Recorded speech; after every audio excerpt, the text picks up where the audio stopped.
name is Mike McClellan, and welcome to my second YouTube video. First, I want to apologize for taking so long to post this second video. And secondly, this is definitely not the video I wanted to post. I ruptured my left bicep at the insertion site on May 31st. Here's a picture. Here's 1 day out, and here's 2 days out. And got a repair done on June 18th, 2019. And this is 3 days out, so June 21st. I was actually making my second YouTube video when I ruptured it, which will be my third video now. If you have watched my first video, you know how I emphasize don't get injured and learn from my mistakes. Well, here is another big mistake I've made that you can learn from and hopefully will not duplicate. I've had a partial tear in this biceps, I know for years. It's been decades. It's bothered me off and on for as long as I can remember. I feel a little twinge or a sting or a burn in there when I'm lifting heavy weights or going full range, and I'd always back off like I know I should, and it'd feel better after a while. And actually, about 3 weeks before this injury occurred, I was doing full range pull-ups all the way down to body weight, not any extra weight, and I feel it stretches a little bit. And I knew I tweaked it that day. So I backed off, just did a range of motion, did not make it hurt worse, or lighter weight. When I was doing exercise, it made it hurt a little worse. But it was there, I tweaked it a little bit. And so on the 31st of May, I was making the video, well, it was going to be the second video, not going to be the third video, about heavy partials and isometrics. Everything was going fine. Got up to 945 pounds on a partial deadlift. Light, no pain at all. And I actually told the person that was videoing for me, I said, if I tear something or rupture, or have an injury, it's going to be the next set. And lo and behold, it happened. Went up to 1,075 pounds. That's as much weight as I have. Started to pick it up, felt it pull a little bit, but kept pulling. And then pow, it popped. I knew exactly what I'd done the instant it happened. Said a few words, you can imagine what I said, that I tore it.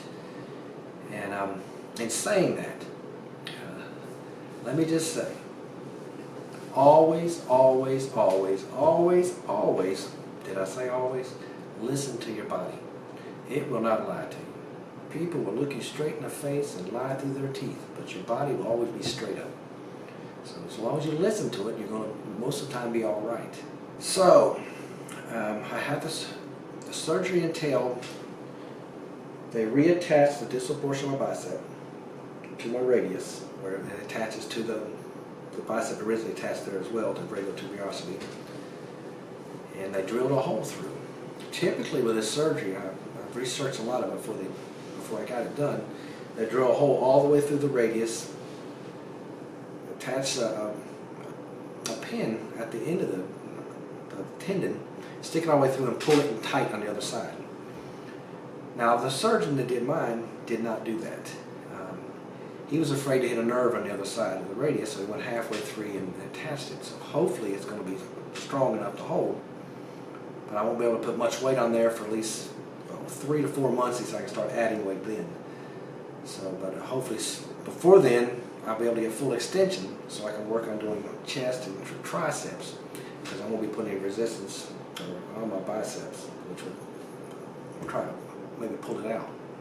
On the surgery day, the surgeon came out and told my mother, she took me to the surgery, right afterwards, that, well, I had first of all, I'll tell you this, I had a block, and that was the strangest feeling in the world. I hope nobody ever has to go through that.